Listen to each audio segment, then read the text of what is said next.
माझं नाव तेजस आहे आणि मी कोणताच कंटेंट क्रिएटर वगैरे नाही, तुमच्यासारखाच नॉर्मल माणूस आहे. मला एक गोष्ट फक्त सांगायचं, माझा अनुभव शेअर करायचा आहे म्हणून हा व्हिडिओ बनवतोय. माझी एक वेळ होती की मी लाखो रुपयांमध्ये खेळायचो भाई, लिटरली लाखो रुपयांमध्ये. जे मला ओळखतात, जे हा व्हिडिओ बघतात ना, जे मला ओळखतात त्या लोकांना माहिती असेल कदाचित. माझी एक वेळ होती, मी लाखो रुपयांमध्ये खेळायचो. चारी खिशांमध्ये पैसे असायचे माझ्या. 3-3 दिवस घरी नाही यायचो. दिवसभर बार, दिवसभर रेस्टॉरंट, इकडे तिकडे फिरा, लाईफ फुल एन्जॉय. खूप लोकांना खिलवलं पिलवलं, मित्र खूप खूप गोष्टी केल्या. कधी आई वडिलांचा विचार नाही केला. पण आता माझी सिच्युएशन अशी आहे भाई, मी 8 महिन्यांपासून जॉबलेस आहे, घरी बसलोय.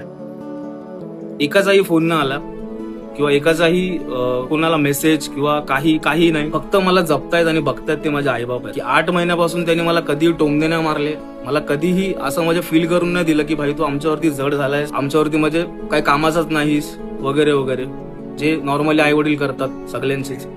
8 महिन्यापासून कधीच नाही. भाई मला जे मागतोय ती वस्तू मला घरात आणून देतात, मागते लागेल ती वस्तू. अजून पण भाऊ माझा दिवसाचा खर्च 1000 ते 1200 रुपये ऑन रेकॉर्ड सांगतो, माझ्याकडे प्रूफ पण आहेत, हवं तर मी पाठवेल. म्हणजे ज्यांच्यावरती मी खर्च केले त्यांचा एकही रिस्पॉन्स नाही आला माझ्या वाईट वेळेत. आणि ज्या आई वडिलांचं मी ऐकायचो नाही ना, तेच आई वडील आज मला सांभाळत आहेत. म्हणून सांगायचं तात्पर्य काय माहितीये का, की फेक लोकांवरती ना कधीच पैसे इन्व्हेस्ट करू नका, कधीच उधलपट्टी करू नका.